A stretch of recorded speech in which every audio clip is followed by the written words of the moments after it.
संधू जी हैं, जननायक जनता पार्टी के प्रवक्ता। क्या वीरेंद्र जी, हरियाणा में क्या दिख रहा है और क्या आप ये जवाब दे पाएंगे कि ये कांग्रेस जो है वो आम आदमी पार्टी के साथ इतनी ललायत क्यों है, जिसकी जमानत जब्त हो गई थी?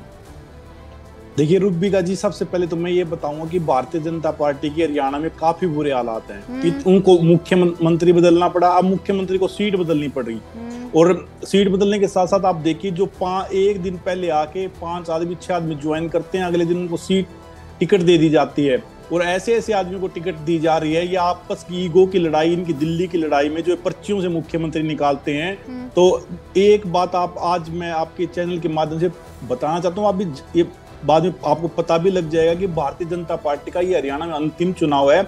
इस चुनाव के बाद भारतीय जनता पार्टी हरियाणा में कभी सरकार नहीं बना पाएगी, और 2 दहाई के आंकड़े को भारतीय जनता पार्टी इस चुनाव में हरियाणा में छूने नहीं जा रही। उसी तरह अगर आप कांग्रेस की बात करें, जिस तरीके से आम आदमी पार्टी का सहारा लेने की बात चल रही है, इंटरनल डेमोक्रेसी कांग्रेस में बिल्कुल खत्म हो चुकी है। नेताओं ने आपसी लड़ाई के चक्कर में हरियाणा के नेताओं को और हरियाणा के हितों को बिल्कुल खत्म कर दिया है। दिल्ली में लड़ाई सैलजा गुट में, हुड्डा गुट में, पिता पुत्रों में, बेटों की टिकटों में लड़ाई आके रह गई है। हरियाणा के लिए ना आज कोई देख रहा है।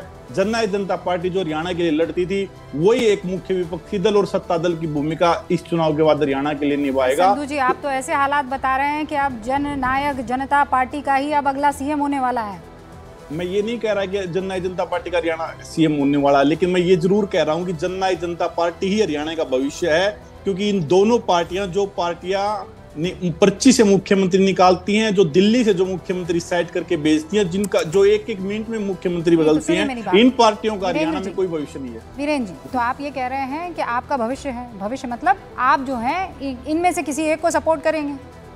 हम इनमें से किसी को सपोर्ट नहीं करेंगे। हमारे नेता जननायक जनता पार्टी के नेता तो यकीन नहीं अभी कुछ दिनों पहले वीरेंद्र संधू जी, जेजेपी और कमल क्या साथ में साइकिल पर बैठ के घूमा कर रहे थे, हैं? फिर अचानक इलेक्शन आया और संधू जी कह रहे हैं हालात बड़े खराब है, कांग्रेस में भी, बीजेपी में भी। देखिए, जब हरियाणा में सरकार बनी, इनेलो पार्टी की या ताऊ देवीलाल की विचारधारा के साथ सरकार बनी, तो उसमें हमेशा भारतीय जनता पार्टी साथ रही थी।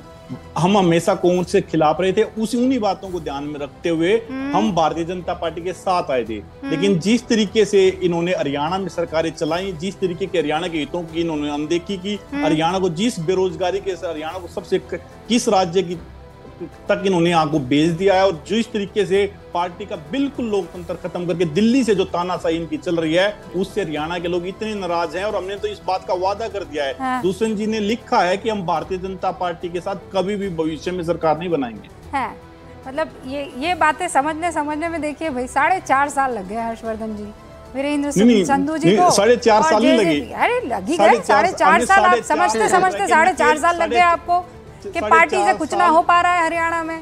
गजब कर गए। 4.5 साल हम इनके साथ रह के, सरकार में रह के हमने नकेल कसी, हमने वो सारे काम करवाए जो हरियाणा के हितों के लिए जरूरी थे।